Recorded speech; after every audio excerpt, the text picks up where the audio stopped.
हे hi everyone. सो आज हम लोग जो है ऑप्टिक्स टॉपिक का तो हम लोग लगभग सारे क्वेश्चन जो है सब कुछ प्रैक्टिस कर चुके हैं, सारे टॉपिक्स को जान चुके हैं।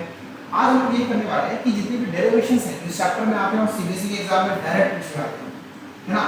आज हमको कवर करने का हमारा टॉपिक है। So we will start from the first derivation. इसका नाम है relation between F and R. आप लोग सब जानते हो सर, एफ एंड आर के बीच एक रिलेशन एग्जिस्ट करता है। वो क्या होता है?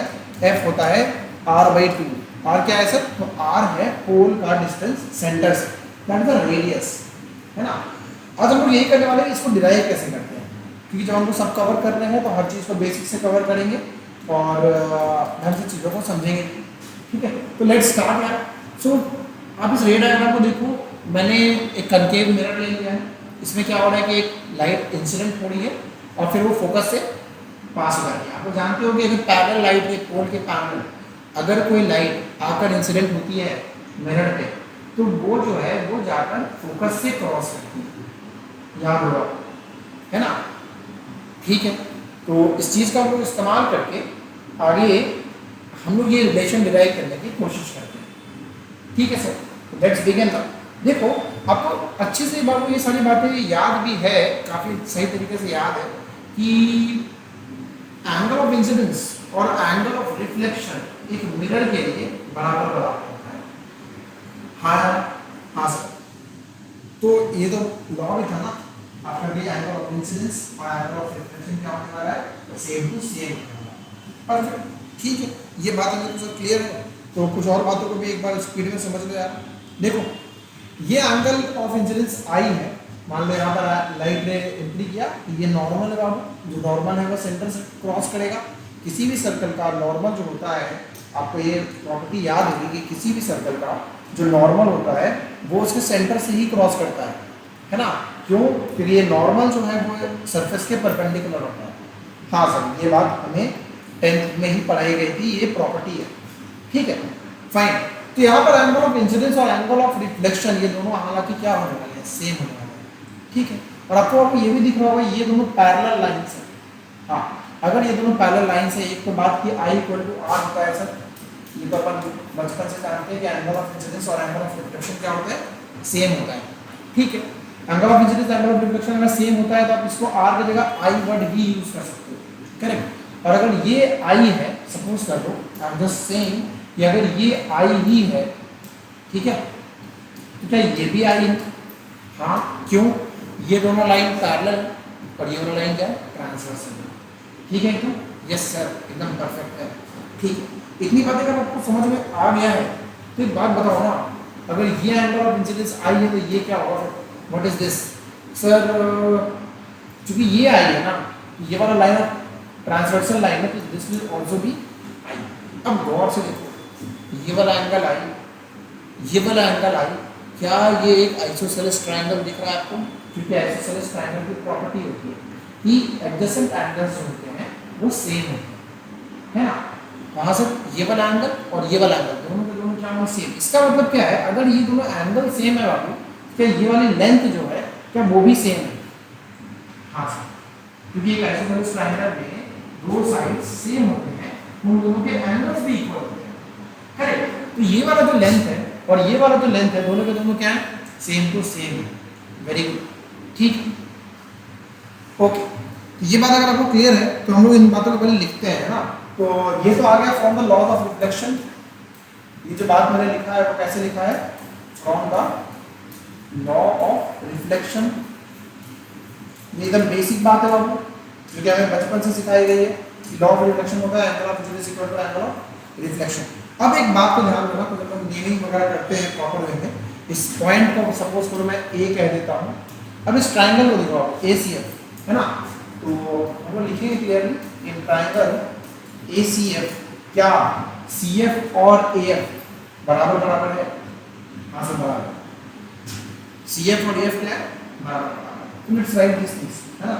सर इस ट्राइंगल में पहले तो आप ये भी लिख सकते हो रीजन के साथ कि इस ट्राइंगल में जो है ये वाला एंगल और ये मतलब CAF और ACF ये दोनों बराबर बराबर होंगे। You can write this things, है ना। तो आइए हम लोग लिख लेते हैं। तो इन ट्राइंगल ACF क्या है कि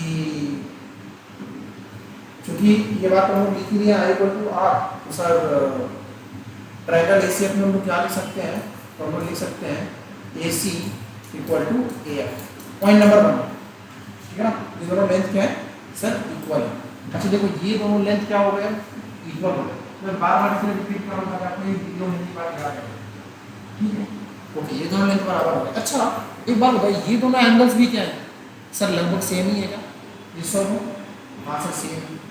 और ये जो इंटायर डेरिवेशन हम लोग करते हैं ना, मैं आपको पहले बात बता दूँ, ये जो इंटायर डेरिवेशन हम लोग करते हैं वो ये सोच के करते हैं कि जो मिरर है बहुत छोटा है, वो क्या है बहुत छोटा है। ऐसा नहीं कि मिरर इतना बड़ा है कि यहाँ और यहाँ के लेंथ में ये आ जाए, क्या बोलते हैं चेंजेस आ जाए।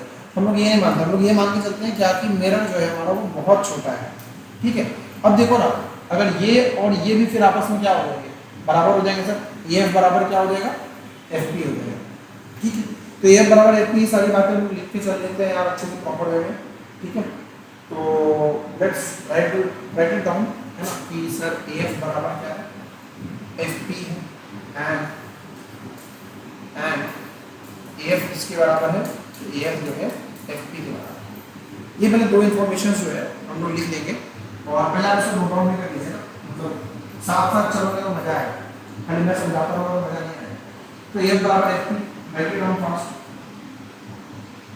ठीक। ओके अब एक बात तो ध्यान दो, ये जो सीपी है, सीपी को क्या लिख सकते हो, C F plus F P लिख सकते हो। हाँ सर, हम लोग जो है ना सीपी को हम लोग लिख सकते हैं C F plus F P, perfect, ठीक है। और क्या मैं एफ पी की जगह ए एफ वर्ड भी यूज कर सकता हूँ, हाँ सर कर सकते हैं, कोई दिक्कत नहीं है यूज करने में। अच्छा एक बात बताओ, अगर सी एफ ए एफ के बराबर है और ए एफ अगर एफ पी के बराबर है, अगर ये दोनों बराबर हैं और ये इसके बराबर है, तो क्या ये दोनों भी आपस में बराबर है, आया ना, बराबर है नहीं है, हाँ सर है।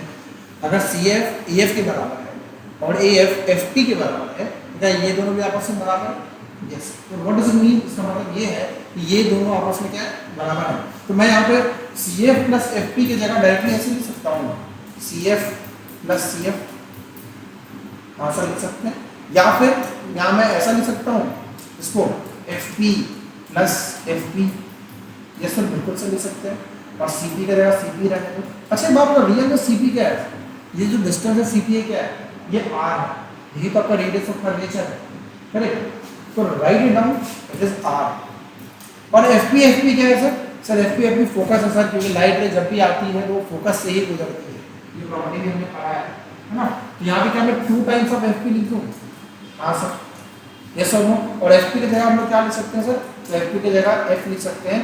देखिए हम लोग डायरेक्ट पहला वाला फॉर्मूला कर दिए कि एफ होता है आर बाई, दैट्स, इतना ही लिखना है आपको, एग्जाम्स में भी इतना लिख देना है, और आपको जो भी डेरिवेशन के मार्क्स मिलने हैं वो प्रॉपर मिल जाएंगे। तो पहले तो जल्दी जल्दी बताओ, ये पहला डेरिवेशन कितने लोगों को समझ में आ गया है, आ गया समझ, वीडियो में भी स्टार्ट किया, शुरू के 8 मिनट में आपने ये डेरिवेशन सीख लिया, फैंटास्टिक, मजा आ गया, ठीक है। Now let's talk about another, ये क्या होता है, हम लोग दूसरा एक और डेरिवेशन की बात करते हैं इसी चैप्टर का, और वो जो डेरिवेशन है वो है बाबू मिरर फॉर्मूला। आपने कब तक पढ़ा होगा कि sir there is a concept of mirror formula, तो हम लोग इसकी बात करते हैं। मिरर फॉर्मूला का मैंने अपनी डायग्राम को आपके सामने पहले से बना कर रखा है, तो आ जाओ उसकी बात करें, ठीक है। ये देखिए लेट्स स्टार्ट मिरर फॉर्मूला। पहले आज की वीडियो में हम सारे रिफ्लेक्शन के सारे कवर कर लेंगे, और इसके बाद जो है वो सारे डिफ्रैक्शन के कवर करेंगे, ठीक है एकदम, ठीक है सर। तो let's talk about the mirror formula, और यहाँ पर मैंने ले लिया कन्वेक्स मिरर। देखो मिरर फॉर्मूला चाहे ना आप कंकेव मिरर के लिए लो, कन्वेक्स मिरर के लिए लो, सेम ही आंसर आएगा, ठीक है। मैंने यहाँ पे लिया कन्वेक्स मिरर, कन्वेक्स मिरर लिया, आप जानते हो कन्वेक्स मिरर क्या होता है, इसका टेम्परेचर जो है वो कहीं ना कहीं लाइट रे को के अपोजिट में सेंटर है ना, लाइट रे जिधर से भी इंसिडेंट हो रही है, अगर लेफ्ट साइड से आ रही है राइट, तो उसके राइट में क्या होता है, सेंटर होता है, ठीक है। अब इस डायग्राम को देखो एक बार गौर से देखो, मन से देखो एकदम। हमें क्या डिराइव करना है, मिरर फॉर्मूला। आप लोग सब जानते हो मिरर फॉर्मूला क्या होता है सर, तो फॉर्मूला क्या होता है सर, पहले तो वो बता लीजिए। हम लोग फॉर्मूला जानते हैं, वो होता है 1/v plus 1/u plus 1/v equal to 1/f, ये हमने बचपन से पढ़ रखा है, ठीक है। अभी हम लोग क्या करने वाले हैं, तो अभी हम लोग इसको करने वाले हैं डिराइव, ये डिराइव कैसे होगा, ठीक है, what the process to derive this formula. तो क्या बचपन की बातें थोड़ी थोड़ी याद आ रही है, अगर याद आ रही है तो याद करने की कोशिश करो। हालांकि बोर्ड एग्जाम में पूछते हैं और इसमें तो इस बार के पेपर में तो नहीं आया था, बट हाँ बहुत ज़्यादा पॉसिबिलिटी है कि नेक्स्ट पेपर में आ जाएगी, ठीक है ना। अब तो पेपर न्यूमेरिकल बेस्ड हो गया है, बट एक आम डेरिवेशन तो आएगा, किस चैप्टर से आएगा बोर्ड में। अब पहले तो एकदम आपको ऐसा था कि 5 से 8 नंबर का डेरिवेशन आएगा ही आएगा, ठीक है। चलिए ठीक है, पहले भी बहुत पहले की बात नहीं कर रहा हूँ, 10-20 मिनट वीडियो आपकी बात कर रहा हूँ, ठीक है। देखो यहाँ पे मैंने ए बी एक ऑब्जेक्ट लिया है और बोला है ए बी का इमेज कहाँ बनेगा, ए डैश बी डैश पे। कैसे बनेगा सर, तो ए बी से देखो एक रे मैं ऐसे पैरेलल ले जाऊंगा तो वो बहुत रिफ्लेक्ट कर जाएगा, है ना। दूसरा अगर मैं इसे सेंटर से ही क्रॉस कराऊँ तो जाके सेंटर पे मिलेगा। हाँ एक बात आप लोग अच्छे से जानते हो कि कन्वेक्स मिरर में जो है, हाँ आप लोग अच्छे से जानते हो कि सर कन्वेक्स मिरर में जो है, कन्वेक्स मिरर में लाइट रे इस पार पे जाएगी नहीं, हम लोग का इमेजिनरी इमेज बनेगा। क्यों, लाइट रे इधर आई इस साइड चलेगी, है ना। हमने इसको बैक ट्रेस किया, इधर आके करना है, यही होता है ना। आपने पढ़ा होगा आपको कन्वेक्स मिरर की प्रॉपर्टी। कन्वेक्स मिरर की प्रॉपर्टी में क्या होता है, लाइट रे जो भी इंसिडेंट करता है उसको फोकस से गुजरना चाहिए था, तो फोकस से तो गुजर नहीं पाएगा, ये इधर रिफ्लेक्ट करेगा ना, इसके अपोजिट में क्या मिलेगा आपको, फोकस मिलेगा, ठीक है ना। सिमिलरली सेंटर ऑफ कर्वेचर होता है, अगर लाइट रे इधर से आ रही है तो सीधा सेंटर ऑफ कर्वेचर से क्या कर जाएगी, पास कर जाएगी। ये छोटी छोटी बातें आप लोगों ने पहले ही पढ़ रखी है, हम लोग अभी बात आगे कर रहे हैं, ठीक है। Let's talk about the derivations now, थोड़ी सी बेसिक बातें मैंने कर ली। तो देखो यार इस डायग्राम को गौर से देखो और समझो। ए बी क्या है, हमारा ऑब्जेक्ट है, ए डैश बी डैश क्या है, उसका इमेज है, पी पोल है, ठीक है ना। इतनी बातें हो गई, आंसर हो गई, ठीक है। एक चीज़ मैं और कर रहा हूँ इसमें छोटा सा, एक चीज़ क्या कर रहा हूँ, तो लाइट रे को एक और लाइट रे बना हुआ है, ठीक है ना। यहीं से एक लाइट रे नीचे गया, ठीक है, और यहाँ से एक और लाइट रे बाहर आ, ठीक है। Suppose the angle of incidence is I, मान लो एंगल ऑफ इंसिडेंस आई है, तो ये वाला एंगल भी क्या हो जाएगा, आई हो जाएगा, क्योंकि मिरर का angle of incidence is equal to angle of reflection, ठीक है। चलो पहले तो बात करते हैं, तो एक चीज तो जान रहे हैं सर कि हम लोग बचपन में अभी जस्ट में डिराइव करके I equal to R by two, ये तो हमने जस्ट डिराइव कर लिया, बड़ी इसको हाँ डिराइव कर लिया। अब इसके ऊपर बात करते हैं, कुछ नेम वेम दे लेते हैं। ये वाला डिस्टेंस जो है लेट्स सपोज इसको यू कह देते हैं, ठीक है, क्योंकि आप लोग यही यूज़ करते हो हर बार, है ना। जो ऑब्जेक्ट डिस्टेंस होता है वो यू होता है, और let's call the image distance as v, ठीक है। इमेज डिस्टेंस को मैं क्या कह देता हूँ सर, इमेज डिस्टेंस को v कह लीजिए सर, ठीक है, ओके। ये वाला डिस्टेंस f है, हाँ जी, ये डिस्टेंस क्या है हमारा f है, तो यहाँ से हमारा फोकस है, ठीक है ना। और ये डिस्टेंस टोटल r है, और r कितना होगा, तो प्राइस ऑफ f होगा, ठीक। इतनी बातें हो गई, चलिए आगे बात की जाए। तो देखो ना, आपने यहाँ पे देखो कि आपको दो ट्राइंगल्स दिख रहे हैं, दो ट्राइंगल्स दिख रहे हैं, एक ये बड़ा वाला ट्राइंगल दिख रहा है क्या, और एक ये छोटा वाला ट्राइंगल। कितने लोगों के साथ साथ दिख गया कि sir we have two triangles, one is this, yes, and one is this. मैं आपको एक तरीका बताता हूँ, जब भी मिरर फॉर्मूला डिराइव करना हो, लेंस फॉर्मूला डिराइव करना हो, किसी को भी डिराइव करना हो, ठीक है ना, एक बार नॉट इंपॉर्टेंट करके रखना, आपको 4 ट्राइंगल्स चाहिए टोटल, शुरू में 2 ट्राइंगल, बाद में 2 ट्राइंगल। मेरी बात को रिपीट करो, आपको टोटल 4 ट्राइंगल्स चाहिए, शुरू में 2 ट्राइंगल, बाद में 2 ट्राइंगल, और आपको हर बार बस सिमिलैरिटी प्रॉपर्टी लगा देना है इन ऑब्जेक्ट अपॉन इमेज। मैं जाने के पहले आपको 2 बातें बोल रहा हूँ फिर से, हमें 4 ट्राइंगल्स हमेशा चाहिए, ठीक है ना, और ये बस सिमिलैरिटी प्रॉपर्टी लगा देंगे, दैट्स इट। हमेशा यही करना है, आंसर तक पहुंच जाओगे। देखो मैं अभी आपको दिखाता हूँ, इस वाले ट्राइंगल में मैं ये बड़े वाले ट्राइंगल को ले रहा हूँ और मैं छोटे वाले ट्राइंगल को ले रहा हूँ। क्या इस वाले ट्राइंगल में आप समझ पा रहे हो क्या, एंगल सिमिलर है, क्यों, क्योंकि ये वाला एंगल और ये वाला ट्राइंगल, सॉरी ये वाला ट्राइंगल और ये वाला ट्राइंगल, क्या वो ये एंगल दोनों के लिए कॉमन है, हाँ सर। क्या यह वाला एंगल दोनों के लिए 90 है, यस सर। अगर 2 ट्राइंगल्स हैं आपके पास और इन दोनों का 90 एंगल है और ये एंगल कॉमन है, क्या दोनों सिमिलर है, हाँ हाँ सर, अगर वो सिमिलर है तो क्या मैं ऐसा लिख सकता हूँ, सिमिलर ट्राइंगल्स को जैसे हम लिखते हैं A B by A dash B dash, मतलब this upon this it should be equal to this upon this, है ना, मतलब ये अपॉन ये जो है, मतलब the height of object upon height of image, है ना, दिस अपॉन दिस, क्या ये इस ट्राइंगल का बेस अपॉन इस ट्राइंगल का बेस होगा? वेरी गुड, होगा या नहीं? हाँ सर, हम लोग जानते हैं, बचपन में सिखाया गया था कि दो ट्राइंगल्स अगर मेरे पास हैं और अगर दोनों सिमिलर हैं तो साइड्स के जो रेशियोज होते हैं वो क्या होते हैं सर? सेम होते हैं, मतलब अगर दिस अपॉन दिस जो है वो दिस अपॉन दिस के बराबर होगा, बोला गया था ना। हाँ, तो हम लगाए तो A B by A B dash किसके बराबर में कर सकता हूँ सर? मैं इसके बराबर कर सकता हूँ किसके? तो हम लोग कर देंगे B C upon B dash, है ना, B C upon B dash. आपको यही करना है, पहला ट्रायंगल, दो ट्रायंगल का काम खत्म हो गया, मैंने बोला ना हमें चार ट्रायंगल चाहिए, तो दो ट्रायंगल का काम खत्म, पहला ये वाला ट्रायंगल और दूसरा ये वाला ट्रायंगल, इसमें नाम हमारे क्या होता है अभी याद है, ये एकदम, हाँ, this is first triangle and this is second triangle, this upon this is equal to this upon this, पहली बार याद रखिए, ठीक है। अब एक और सिमिलैरिटी लिख रहा हूं मैं, और आप बताना कि मैं कौन से ट्रायंगल को देख के लिख रहा हूं। मैंने बोला A dash B dash upon A B, A dash B dash upon A B, मतलब वापस से ये दोनों साइड्स का जो रेशियो है उसको मैंने बराबर किसकी किया है? तो B dash P upon B P. कैसे लिखा सर आपने, ये कैसे लिख दिया?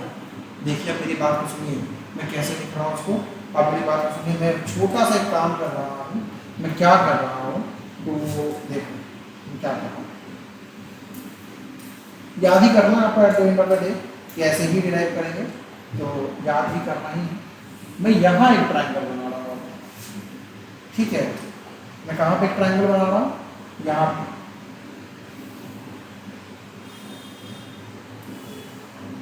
ये देखो, यहाँ से मैंने तीन रेस बनाए अभी तक। ये था पहला रे जो उधर चला गया, ये था दूसरा रे जो जाके सेंटर से मीट करता वापस उधर ही चला, एक मैंने और रे बनाया डायरेक्टली मैंने पोल पे अटैक कराया, जिस एंगल से वो आया है, जिस एंगल से ये अटैक, ये जिस एंगल से आपको ये इंसिडेंट हुआ है उसी एंगल से क्या हो जाएगा? रिफ्लेक्ट भी हो जाएगा। हाँ सर, अच्छा ये बताओ, ये आई और आई है, अगर ये आई है तो ये वाला एंगल भी क्या है सर? ये भी आई है ना, क्योंकि दिस इज द लाइन और ये ट्रांसवर्सल लाइन है, तो दोनों क्या हो गए बाबू? अपोजिट एंगल्स हो गए, तो दोनों के दोनों सेम होंगे। अब मेरी बात को सुनो ना, गौर से सुनो, बहुत ध्यान से सुनो। मैं कह रहा हूँ अब ये दोनों ट्रायंगल्स को देखो, इसको और इसको, ये वाला ट्रायंगल बड़ा वाला और एक छोटा वाला ट्रायंगल, इसको देखो, क्या ये दोनों सिमिलर है? हाँ सर है। रीजन सर, ये वाला एंगल वापस से दोनों के लिए 90 है, हाँ जी, और ये वाला एंगल, ये आई और ये आई क्या है? सेम है। अगर दो एंगल सेम हो जाए can be called as similar triangles, yes can. तो हम लोग इसे सिमिलर ट्रायंगल्स बोलेंगे, तो if you call it as a similar triangle, देखो ना, दिस अपॉन दिस, क्या ये दिस अपॉन दिस होना चाहिए? हाँ सर, ये दोनों साइड्स का रेशियो और बेस के साइड्स का रेशियो सेम होगा। हाँ सर होगा। भाई क्या होगा? A dash B dash by A B, A dash B dash by A B, क्या वो B dash P upon B P होना चाहिए? होना चाहिए सर। ये वाला लेंथ अपॉन ये वाला length should be equal to this upon, दो आगे चार ट्रायंगल्स आ गए मेरे पास, है ना। ये दोनों इक्वेशन से हमारे पास आंसर आ जाएगा, तो हम लोग इन दोनों इक्वेशन को फॉलो करेंगे। और देखो मैं अभी आपको आंसर ला के दिखाता हूँ कैसे लाने वाले हैं। तो पहले तो हम लोग थोड़ा सा साइड में सजा दिया जाएगा ढंग से, ठीक है। ये रिजल्ट हम लोग जानते हैं, इसको मैं कहीं यहाँ पे रखता हूँ, ओके सर। तो ध्यान दीजिए गौर से थोड़ा, ये दो बातें बोली सर, ठीक। यहाँ तक पहले किसी को भी डाउट है तो मैं चाहूँगा फैमिली से जो लोग कर रहे हैं यहाँ का वीडियो को पॉज करें, इतनी बातें पहले अपनी अंडरस्टैंडिंग से जो मैंने बोला, ठीक है ना। पहला बार मैंने क्या किया, ये बड़ा वाला ट्रायंगल अपन ये छोटा वाला ट्रायंगल। दूसरा बार मैंने क्या किया, ये वाला ट्रायंगल अपन ये वाला ट्रायंगल। एग्जाम में आपको ये इमेज वगैरह पहले सुनाने पड़ेगा, तब डिराइव कर पाओगे। और यही तरीका भी है ना, लोगों को याद रखना पड़ता है कि how do we derive. Okay ठीक है, वीडियो को पॉज कीजिए और जल्दी जल्दी इतनी बातें पहले नोट डाउन कीजिए, ठीक है। एक बात बताओ, ये इसके बराबर है, ये इसके बराबर है, क्या ये दोनों भी आपस में बराबर बराबर है ना? अच्छा, इसको हमने घुमा दिया, ये भी अपन ए बी डैश या ए डैश अपन ए बी है, ठीक है। तो मैं ये कह रहा हूँ ना कि यही चीज उल्टा में यहाँ लिखा हुआ है, ठीक है ना, ये भी upon A dash B dash है, यहाँ A dash B dash upon A B है। तो एक बात बताओ, क्या ये दोनों भी आपस में उल्टे से बराबर होंगे? कहने का मतलब क्या है सर? देखिए मेरा कहने का मतलब ये है ना बाबू, क्या मैं यहाँ से इसका ऐसे नहीं लिख सकता, A B upon A dash B dash is equal to B P upon B dash P, लिख सकते हैं कि नहीं लिख सकते? तेजी में बता ले यार। हाँ जी सर, लिख सकते हैं ना सर, लिख सकते हैं क्या? अब देखो तो, अगर ये इसके बराबर है और ये इसके बराबर है, क्या ये दोनों भी आपस में बराबर है?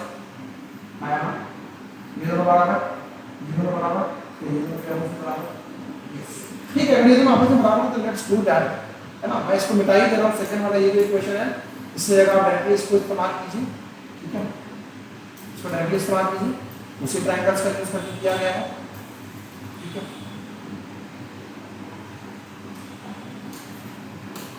ठीक है सर, तो अब देखो ये बराबर इसके, ये बराबर इसके, ये दोनों में आपस में क्या है? बराबर है सर। इस बात को लिखिए, फ्रॉम 1 and 2, फ्रॉम 1 and 2 क्या होने वाला है? BC upon B dash P, इसके बराबर होने वाला है BP upon B dash P। कोई डाउट किसी को भी नहीं? अब इतना करने के बाद, ये बहुत ज़्यादा लाइन सही लिखी है, बहुत आसान बात है। इतना करने के बाद आपको क्या करना है ना, सारे U F R इन सब का इस्तेमाल करो। जैसे एग्जांपल के तौर पे BP की जगह आप क्या लिख सकते हो? U, है ना। सिमिलरली B डैश P ये वाला डिस्टेंस इसका आप क्या लिख सकते हो? B, ये सॉल्व। BC की जगह आप क्या लिख सकते हो? तो BC क्या है? BC is the sum of U plus यहाँ से यहाँ का डिस्टेंस हाफ। तो ये कैसे लिख सकते हैं? U प्लस 2F लिख सकते हैं। तो वही सब हम करने वाले हैं, ठीक है। तो हम छोटी छोटी बातें लोग फटाफट निपटाते हैं। सर हम लोग क्या क्या लिख सकते हैं? तो लिख देते हैं बाबू कि हम लोग नोट से देखो यहाँ पे क्या क्या यूज हुआ है, BC यूज हुआ है और B डैश P यूज हुआ है। तो BC को कैसे लिख सकते हैं? सर BC को हम लोग लिख सकते हैं BC। How did we write this? कैसे लिख सकते हैं इसको? तो BP प्लस PC लिख सकते हैं। हाँ, तो लिख दो BP प्लस PC, ठीक है। सिमिलरली B डैश P को कैसे लिख सकते हैं? सर B डैश P का हम है ये रहा B डैश P, इसको कैसे लिख सकते हो आप? दिस माइनस दिस, अगर मैं यहाँ से यहाँ में से इसको घटा दूँ ये मिल जाएगा, इसको हाँ सब मिल जाएगा। ये डिस्टेंस में से, ये पूरे में से अगर मैं इसको घटा दूँ तो ये मिल जाएगा। तो let's do that. B dash P क्या हो जाएगा sir? Sir B dash P हो जाएगा PC minus B dash PC minus PB। क्या हो जाएगा ये? PC माइनस PB, सही है एकदम। हाँ, अब इन दोनों का इस्तेमाल करके इसमें डाल दीजिए, आपके कंक्लूजन से पहुंच जाएगा। ये BC की जगह ये BC इधर रख दो, ये B डैश P की जगह ये रख दो, समझ पा रहे? ये BC है, इसको जगह क्या रखो? इसको रखो, और B डैश P की जगह इसको रखो, इसको रखो, यहाँ पे पुट कर दो, ठीक है। लेट्स पुट करके देखिए क्या आता है। तो एक काम करते हैं, थोड़ा सा यहाँ पे स्पेस बना लेते हैं और प्रॉपर में लिखते हैं, है ना। इसी इक्वेशन को हम लोग यूज करेंगे। इक्वेशन नंबर 3 को हम लोग अच्छे से लिख रहे हैं, ठीक है ना। इक्वेशन नंबर 3 की जगह हम लोग क्या लिख सकते हैं? तो हम लिख सकते हैं BC upon B dash P, है ना। तो BC upon B dash P, तो BC ये रहा, क्या लिखेंगे हम लोग? BP plus PC upon B dash P की जगह क्या लिख सकते हैं? PC minus PB, PC minus PB, ठीक है। And it should be equal to how much? It should be equal to this upon this. तो BP कितना है सर? सर BP को तो U बोलेंगे या माइनस U? मिरर के लेफ्ट साइड है, क्या बोलेंगे? माइनस U, ठीक है। और B डैश P की जगह क्या लिखेंगे? सर B डैश P कहाँ गया? हाँ ये रहा ना, B डैश P की जगह क्या लिखेंगे? B, मतलब B पॉजिटिव हो या नेगेटिव? सर मिरर के राइट साइड है, क्या हो जाएगा? B हो जाएगा। यहाँ माइनस यहाँ प्लस, और हो गई यार चीज़ें। अब आप बस इसको सॉल्व करो, क्रॉस मल्टीप्लाई वगैरह स्टार्ट करो करना। पर हालांकि आप BP की जगह भी ले सकते हो चीज़ें ना, इसलिए BP का मतलब क्या हो गया? यही हुआ ना U, तो यहाँ पर लिख दो टाइम होगा माइनस यू प्लस पीसी की जगह क्या लिख सकते हो सर, पीसी की जगह आर लिख सकते हैं, तो R upon PC minus PB, PC की जगह क्या लिख सकते हो आप वापस से आर, पीबी की जगह क्या लिख सकते हो V equal to minus U by V. अब देखो अपने रिलेशन में पहुंचने वाले क्रॉस मल्टीप्लाई कर दो, तो आएगा minus U V plus V R is equal to minus U R plus U V, है ना। यू वी को इधर ले लो, इसको इधर ले लो, क्या हो जाएगा V R plus U R is equal to U V plus U V, क्या से आ गया V R plus U R is equal to 2u into V. ठीक है, अब क्या कर सकते हैं, अब हम लोग को चाहिए क्या, हमें f चाहिए होगा। याद करो फॉर्मूला क्या होता है 1 by U plus 1 by V is equal to 1 by F, formula यही होता है ना। अगर हमें ये चाहिए तो हमें f चाहिए, f कैसे मिलेगा, तो f होता है r बाई 2, करेक्ट। तो वो एक काम करते हैं, प्रूव यहाँ पे पूरे इक्वेशन को u v r से डिवाइड कर देते हैं। देखो अगर आप पूरे इक्वेशन को डिवाइड कर दो, पूरे इक्वेशन से u v r से देखो तो क्या मिलेगा, सबको डिवाइड करो आपको मिलेगा V R by U V R plus U R by U V R is equal to 2u v upon U V R. यहाँ से r से वी आर कट गया, ठीक है ना, यू आर से यू आर कट गया और यू वी से यू वी कट गया, क्या आप रिलेशन में पहुंच गए। देखो यहाँ से वी आर कट चुका है, अब यहाँ से u बचा, यहाँ से u बचा तो 1 बाई यू, यहाँ से क्या बचा v बचा 1 बाई वी, और यहाँ से क्या बचा 2 बाई आर, और क्या 2 बाई आर को ही आप 1 अपॉन एफ लिख सकते हो, यही तो है आपका मिनट फॉर्म। ठीक है, तो एक बार मैं आपको पूरा इसको पहले रिकैप कराता हूँ यार, क्योंकि रिकैप कराना इंपॉर्टेंट है थोड़ा सा, क्योंकि इसमें याद करने वाली भी चीज़ें हैं और ढंग से याद होना भी चाहिए। ठीक है, पहला स्टेप मैंने आपको ये सिखाया कि आपके पास टोटल आपको 4 ट्रायंगल्स अलग अलग सेपरेटली ये हैं। पहला वाला 2 सिमिलर ट्रायंगल, दूसरे वाले 2 सिमिलर ट्रायंगल। ठीक है, तो हमने यहाँ पे क्या किया, पहला बार में ये वाला ट्रायंगल लिया था और ये वाला ट्रायंगल लिया था, दोनों सिमिलर थे सर, दोनों सिमिलर थे, तो दिस अपॉन दिस जो है वो इसका बेस अपॉन इसका बेस होगा, इसका इस्तेमाल करके इक्वेशन नंबर 1। ठीक है, सेकंड क्या, सेकंड मैंने ये वाला ट्रायंगल लिया और ये वाला ट्रायंगल लिया। ठीक है, इसमें भी height of object upon height of image it should be equal to the base of this triangle and base of this triangle, हमने इसको इस्तेमाल कर दिया है ना, A B upon A dash B dash is equal to B P upon B dash. तो इनका में परेशानी नहीं। अब चूंकि ये दोनों लेफ्ट साइड बराबर है, दोनों राइट साइड भी क्या होंगे बराबर है, हमने इसको बराबर कर दिया। अब बाकी कुछ नहीं किया, हमने BC की जगह B डैश C की जगह प्रॉपर लेवल वैल्यूज को पुट किया है, U को R को F को, है ना। BC का हमने देखा क्या होगा, जो BC है ये क्या होगा PB प्लस PC, PB है माइनस U और PC क्या है R। तो हमने इस वैल्यूज को यहाँ पर प्रॉपर में पुट कर दिया। ठीक है, सिमिलरली B डैश को प्रॉपर वैल्यूज पुट कर दिया, क्रॉस मल्टीप्लाई करके सॉल्व किए, लास्ट में एक स्टेप आपको याद रखना है, डिवाइड करके ये भी R से और आप इक्वेशन पे। ठीक है, थोड़ा सा क्रिटिकल ये भूल जाता है, बट 2-3 बार प्रैक्टिस कर लोगे तो हमारा आप देख के समझे हो, एक आध बार से देख कर प्रैक्टिस मतलब करी हो, एक आध बार में सीखने की कोशिश करो, कहीं फंसो तो आप से देखो इसको कैसे किया जाएगा।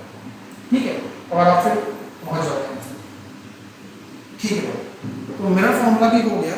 एक और आसान सा इसमें रिफ्लेक्शन में एक टॉपिक आता है, वो है मैग्नीफिकेशन। बहुत आसान है, थोड़ा सा मैं आपको वो समझा दूंगा, ठीक है ना, कि मैग्नीफिकेशन क्या होता है, लेट्स अंडरस्टैंड दैट थिंग। तो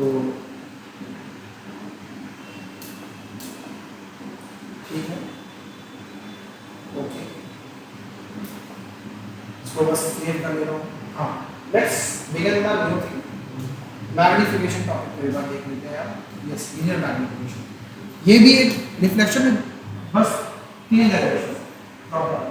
पहला वाला एलिमेंट को आगे को, दूसरा मेरा फॉर्मूला तो कंकेव से भी किया जा सकता है, कन्वेक्स से भी किया जा सकता है, इससे आप सही लगे कंकेव से भी सेम प्रोसेस से हम लोग 2 ट्रायंगल्स 4 ट्रायंगल्स लेते हैं। हाँ, आज अब हम लोग बात कर रहे हैं मैग्नीफिकेशन की। मैग्नीफिकेशन का आप लोग फॉर्मूला जानते हो, मैग्नीफिकेशन का फॉर्मूला क्या होता है सर, हम लोग जानते हैं मैग्नीफिकेशन का फॉर्मूला होता है -b/u, ये हमने बचपन में ही पढ़ रखा था। सवाल ये है आया इसके डेरिवेशन एग्जाम में पूछे जाते हैं, 2 से 3 मार्क्स से करीब पूछे गए, आप सीबीएसई इसको चेक कर सकते हैं। ठीक है, तो लेट्स स्टार्ट। देखो यार, रेस पहले मैंने कैसे कैसे बनाए हैं एक बार देखो। एक रे अगर यहाँ से गया इंटरसेक्टर रे, आप जानते हो ना कोई भी रे अगर पोल के पैरेलल आएगी तो फोकस से जाएगी, तो ये वाली रे ऐसे करके गई और फोकस से क्रॉस कर गई। ठीक है, दूसरी रे क्या है, दूसरी रे पोल पे अटैक करेगी तो सेम एंगल से क्या हो जाएगी, रिटर्न हो जाएगी। ठीक है सर, अब ये है मान लो हमारा ऑब्जेक्ट, जाहिर सी बात है दोनों के दोनों इमेज जहाँ इंटरसेक्ट किए हैं, दोनों के दोनों रे जहाँ इंटरसेक्ट किए हैं वहीं पे क्या बनेगा, इमेज बनेगा। ठीक है सर, अब देखिए तो आप लोगों को साफ साफ समझ में आ रहा होगा बाबू कि वापस से ट्रायंगल्स को देख रहा है, सिमिलैरिटीज लानी है। ठीक है, मैग्निफिकेशन का पहले मतलब क्या होता है, तो मैग्निफिकेशन का बेसिक डेफिनेशन होता है, वो क्या होता है, size of image, size of image upon size of object. ठीक है ना, इमेज अपॉन ऑब्जेक्ट का जो रेशियो होता है उसको हम लोग बोलते हैं मैग्निफिकेशन। तो आपको करना क्या, size of image upon size of object, मतलब A B upon A dash B dash, ये आपको निकालना है। A B upon A dash B dash, क्योंकि यही अच्छा A dash B dash upon A B निकालना है, size of image upon size of object होता है। ए डैश बी डैश भी साइज ऑफ इमेज है। हां बस, क्या ए बी ही साइज ऑफ ऑब्जेक्ट है? Yes, very good. तो हमें क्या करना है, इन दोनों का रेशियो निकालना है। वापस अगर रेशियो निकालना क्या करना होगा, दो ट्रायंगल्स लेंगे, सिमिलर प्रूफ करेंगे, रेशियो निकाल लेंगे। गौर से देखो ना इस ट्रायंगल को, गौर से देखो, क्या ये वाला ट्रायंगल बड़ा वाला और ये छोटा वाला ट्रायंगल, क्या दोनों सिमिलर है? रीजन क्या है सर? रीजन ये है, एक एंगल यहाँ 90 डिग्री है, दूसरा एंगल यहाँ 90 डिग्री है। अरे हाँ सर, दूसरा क्या ये वाला एंगल और ये वाला एंगल बराबर है? मैं कह रहा हूँ अब ये वाले ट्रायंगल को देखिए, ये वाला जो ट्रायंगल है, मेरे पेन को देखिए, ये ट्रायंगल को देखिए और आप इस ट्रायंगल को देखिए, देख रहे हैं ना, तो दोनों में ये वाला एंगल और ये वाला एंगल 90 हो गया है। यस, और क्या ये एंगल और ये एंगल भी बराबर है? हाँ सर, हमने दो एंगल्स प्रूव कर दिए, दो ट्रायंगल्स में दोनों सिमिलर है। अगर दोनों सिमिलर है, इनके हर साइड का रेशियो क्या होगा, सेम होगा। मैं बोल सकता हूँ this upon this is equal to this upon this. हाँ सर, इन दोनों ट्रायंगल को आप चाहो तो अलग से बना लो बाबू। ये ट्रायंगल क्या कह रहा है सर? ये ट्रायंगल कह रहा है ये ए है, ये बी है, और ये एंगल मान लो आई है, लेट इट बी ओ, कुछ भी इसका नाम दे देते हैं यार। ठीक है ना, या इसको पी पोल कह रहे हैं आप, पोल ज़्यादा बढ़िया रहेगा पी। ठीक है ना, एक ये ट्रायंगल और दूसरा ट्रायंगल मेरे पास कौन सा है सर? दूसरा ट्रायंगल मेरे पास ये वाला है, नीचे वाला, वो कौन सा, क्या नाम है उसका? ए डैश बी डैश और पी। हमने प्रूफ कर दिया कि ये दोनों एंगल क्या है, 90, और इसका भी एंगल क्या है, 90। ये वाला एंगल और ये वाला एंगल क्या है, बराबर बराबर। क्या दोनों ट्रायंगल सिमिलर हो गए? आया ना, अगर सिमिलर हो गए तो this upon this is equal to this upon this होगा, नहीं होगा? हर साइड्स आपस में क्या होती है, सेम होती है। तो मैं यहाँ पर लिख दूंगा कि इस ट्रायंगल में क्या लिख दूंगा, from this triangle A B C, A B O लिख देते हैं, फ्रॉम, राइटिंग थोड़ी अच्छी होनी चाहिए, लोगों ने कहा, from triangle A B P and दूसरा ट्रायंगल है A dash B dash P, A dash B dash P. इन दोनों ट्रायंगल में सर आपने जस्ट बोला क्या कि A dash B dash upon A B, A dash B dash upon A B, वो किसके बराबर होना चाहिए सर? तो सर बेस के रेशियोज के बराबर होना चाहिए। तो ए डैश बी डैश का बेस क्या है, बी डैश पी है, तो बी डैश पी देखो ना, दिस अपॉन दिस, मतलब ये वाला साइड अपॉन ये वाला साइड, इसको बराबर होना चाहिए, ये वाला साइड अपॉन ये वाला साइड। ठीक है, रिस्पेक्टिव साइड्स सेम होती है। ठीक है, तो क्या लिखेंगे, B dash P upon B P. इसमें किसी को भी कोई शक कोई परेशानी है तो बताओ, पहले कोई उसको क्वेश्चन नंबर वन बोलो। कुछ नहीं किया, मैंने ये वाला ट्रायंगल और ये वाला ट्रायंगल को आपस में सिमिलर प्रूफ करके ये हाइट का रेशियोज को इसके हाइट के रेशियोज को सेम कर दिया, ये अपॉन ये और बेस अपॉन बेस दोनों क्या कर दिया, सेम कर दिया। बहुत बढ़िया, और यही तो मैग्निफिकेशन होता है ना, इसी को क्या बोलते हैं सर? इसी को तो मैग्निफिकेशन बोलते हैं। अच्छा, नेक्स्ट स्टेप क्या होगा? नेक्स्ट स्टेप हमेशा जैसे आपके पास इक्वेशन आ जाए u v r, ये सब का ट्रांसफॉर्म लगाना। ठीक है, तो ये ऑब्जेक्ट है ना, इस डिस्टेंस को बोल देते हैं u और इस डिस्टेंस को बोल देते हैं v, है ना। ये चूंकि ऑब्जेक्ट है, ये वाला डिस्टेंस क्या हो जाएगा आपको सर? ये u हो जाएगा, ये वाला डिस्टेंस क्या हो जाएगा सर? ये v हो जाएगा। क्वेश्चन वालेगा नहीं है सर? तो मुझे एक बात बताओ, मैं bp की जगह क्या लिख सकता हूँ? u, bp की जगह क्या लिख सकता हूँ? u, और b डैश p की जगह क्या लिख सकता हूँ? बी डैश बी की जगह we can write V, correct है ना। तो लिख दो ना फिर, हम लोग क्या लिखेंगे A dash B dash upon A B, it should be equal to B dash P. B dash P कौन सा है, बी डैश पी सब वी है सर। अच्छा लेफ्ट साइड है राइट साइड है सर, तो लेफ्ट साइड है ना। हाँ सर, तो लेफ्ट साइड है तो माइनस बी लिखेंगे, और बी पी क्या है, ये भी लेफ्ट साइड है, यू लिखेंगे, लिख दो यू, लिख दिया क्या। हाँ सर वेरी गुड, इतनी बात आपने लिख दिया है ना। Size of image by size of object I M O. अच्छा ए डैश बी डैश की जगह आप क्या लिख सकते हो, यही आपका हाइट ऑफ इमेज है बाबू, और ये क्या है हाइट ऑफ ऑब्जेक्ट है बाबू। समझ पा रहे हो कि नहीं समझ पा रहे हो। हाँ सर समझ पा रहे हो। तो ए डैश बी डैश की जगह मैं क्या लिख दूँ आई, बट एक बात का ध्यान रखना, इस तरह मिरर के लेफ्ट साइड आपने लेफ्ट माइनस साइन का यूज किया है, पोल के नीचे वाले हाइट्स को माइनस साइन में लोगे, पोल के ऊपर वाले हाइट्स को प्लस साइन में लोगे। तो इमेज का हाइट में आई लिखी है माइनस आई लिखी, माइनस आई, क्योंकि ये पोल के नीचे है, मतलब प्रिंसिपल एक्सिस के नीचे है। Very good. तो सर ये माइनस माइनस तो कट जाएगा, यहाँ पे लिखेंगे माइनस आई अपॉन इसका ऑब्जेक्ट क्या लिखेंगे, O is equal to V by U. ठीक है, यहाँ से आपको क्या आया, ये रेशियो कितना आया सर, आई की जगह इमेज का हाइट अपॉन ऑब्जेक्ट का हाइट, किसके बराबर आ गया माइनस वी बाई यू। क्या इसी को हम लोग मैग्नीफिकेशन कहते थे। हाँ सर इसी को मैग्नीफिकेशन कहते थे। आ गया, सबसे आसान होता है मैग्नीफिकेशन का, कुछ करना ही नहीं है। एक इमेज बनाओ, रेज बनाओ, ये ट्रायंगल बनाओ, ये ट्रायंगल बनाओ, मन से एकदम ठीक है, दोनों के हाइट्स को क्या करो डिवाइड करो, और दोनों ट्रायंगल सिमिलर प्रूफ करके बेस को डिवाइड करो। ठीक है, आप डिवाइड कर लो, फिर प्रॉपर्टी में u भी आ ऐसा कर लो, प्रॉपर्टी में नेगेटिव पॉजिटिव साइन का ध्यान रख लो, आप लिख सकते हो। ये ऑलमोस्ट बता दिया यार, ठीक है ना। ओके, अगर आप इतनी बात समझ गए हो, इस चैप्टर का रिफ्लेक्शन में लास्ट टॉपिक और है जो हम इसी में कवर कर लेते हैं। हालांकि टॉपिक रिफ्रैक्शन का है, बट चूंकि इसमें रिफ्लेक्शन नहीं होता है, इसलिए हम उसको अभी यहीं पे कवर कर लेते हैं। टॉपिक का नाम है पीआईआर। मैं आपको पढ़ा चुका हूँ पीआईआर क्या होता है, वो डिटेल में क्वेश्चंस भी बनवा चुका हूँ। चूंकि डेरिवेशन का एक मैंने पूरा बना दिया है, अगला डेरिवेशन में वो पीआईआर। पीआईआर में बोला तो मैं खुद बातें याद कर रहा हूँ सर। बातें क्या थी सर? बातें याद ये थी कि डेंसर से जब रेयर में लाइट नहीं जाता है तो किधर भागता है, किधर भागता है सर? अवे फ्रॉम नॉर्मल भागता है। जब डेंसर से रेयर में जाते हैं तो अवे फ्रॉम नॉर्मल भागता है। तो देखो ना, मैं आपको वो टीआरबी कॉन्सेप्ट थोड़ा सा पहले याद करा दूं।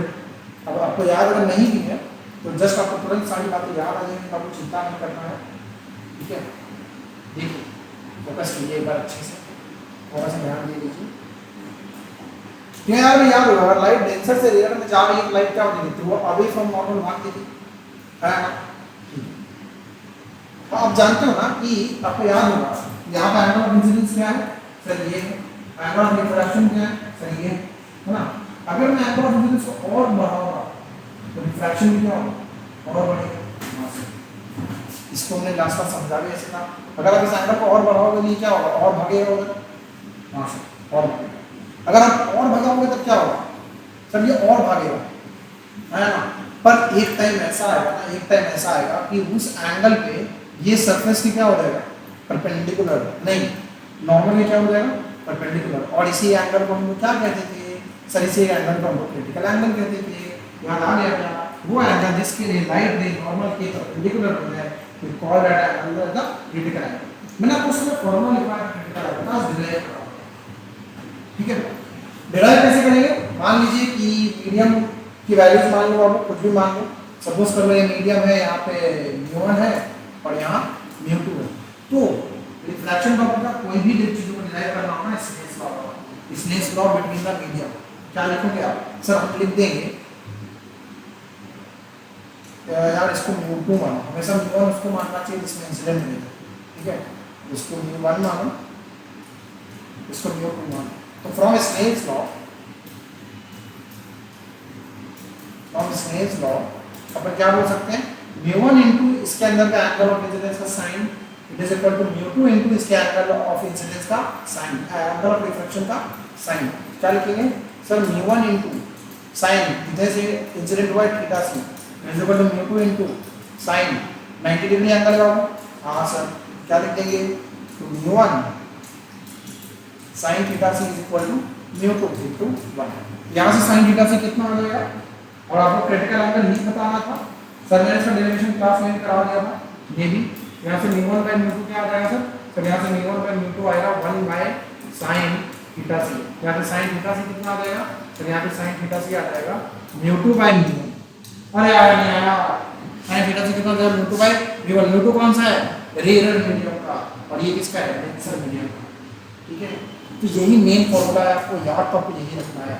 बट कई बुक में आपको ये ऐसा दिखेगा कि नीचे वो यहाँ 1 है और यहाँ पे म्यू लिखा हुआ है, वो क्यों, अगर यहाँ पे एयर ले लो, अगर एयर है, इफ म्यू 2 अगर आपका एयर है तो sin थीटा c का फॉर्मूला क्या हो जाएगा, म्यू 2 की जगह 1 हो जाएगा, और तो 1 बाय म्यू।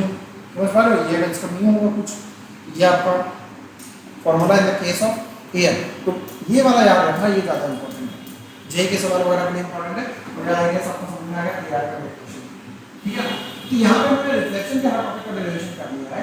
नेक्स्ट वीडियो में हम लोग रिफ्रैक्शन का करेंगे। रिफ्रैक्शन का बहुत ज़्यादा टॉपिक्स होता है, उसमें लेंस है, फिर आपका लेंस मेकर फॉर्मूला है, इस तरह से और भी फॉर्मूला है, इस तरह करके हम लोग करेंगे। तो आज हमने रिफ्लेक्शन को कंप्लीट कर लिया। प्लीज आपसे एक बार का रिक्वेस्ट है, जितनी चीजें बताई याद कर लेना वीडियो के प्रैक्टिस। ठीक है ना, okay, all the very best, और इसी तरह मन लगा के पढ़ते रहिए। Thank you all of you to being till now, है ना, thank you so much, bye bye.